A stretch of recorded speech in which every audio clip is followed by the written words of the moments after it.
Tu profesor virtual presenta diagramas de cuerpo libre, fuerzas de contacto y fuerzas de campo.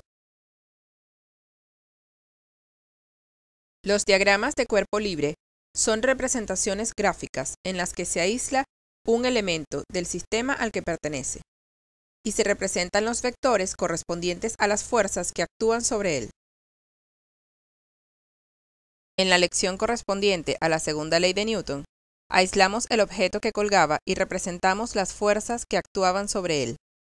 Esto es un diagrama de cuerpo libre.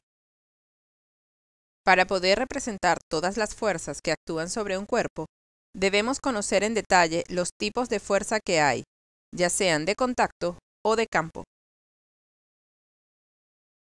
En la lección correspondiente a primera ley de Newton, vimos lo que son fuerzas de contacto y lo que son fuerzas de campo.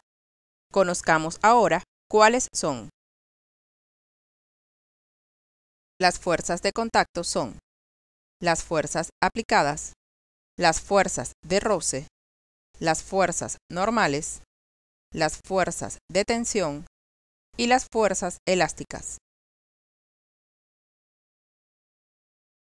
Las fuerzas aplicadas son aquellas que actúan directamente sobre el cuerpo. Estas pueden ser aplicadas manualmente o por medio mecánico.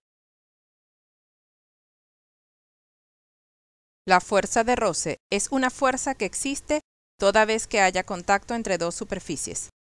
Tiene la propiedad geométrica de ser paralela a la superficie de contacto y tiene la propiedad física de ser opuesta al movimiento o a donde tienda el movimiento. Esta fuerza depende de dos valores: el coeficiente de roce, que es un valor adimensional y que depende del tipo de materiales en contacto, y la fuerza normal, que actúa sobre el cuerpo. La fuerza normal la conocimos en la lección de la tercera ley de Newton. Es una fuerza de reacción entre dos cuerpos en contacto, y tiene la propiedad geométrica de ser perpendicular a la superficie de contacto. La tensión es un tipo de fuerza que actúa sobre una cuerda, cadena, guaya o cualquier similar, para sostener o alar un cuerpo. Las fuerzas elásticas son las generadas por un resorte, cuerda elástica o similar. Este tipo de fuerza depende del coeficiente elástico y de la medida de la deformación lineal que tenga al estirarse o comprimirse.